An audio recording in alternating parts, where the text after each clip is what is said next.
Most finance teams today spend their time chasing the past, chasing receipts, chasing context, chasing what already happened. Their tools are built to mitigate spend, not to put it to work. And that's about to change.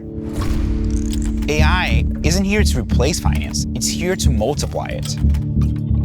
To give every finance team the power they've never had, the ability to see, decide, and act in real time. For decades, software made finance digital. Now, AI is making it intelligent.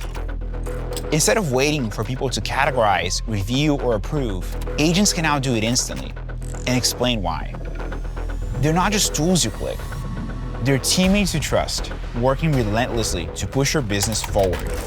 They help close your books in real time, write your team's memos, and hunt down receipts, and answer, can I expense this? So you don't have to. But AI isn't about features. It's about a new way of working. Where finance doesn't slow you down, it pushes you forward. Where speed and control finally move in the same direction. Welcome to the era of intelligent finance.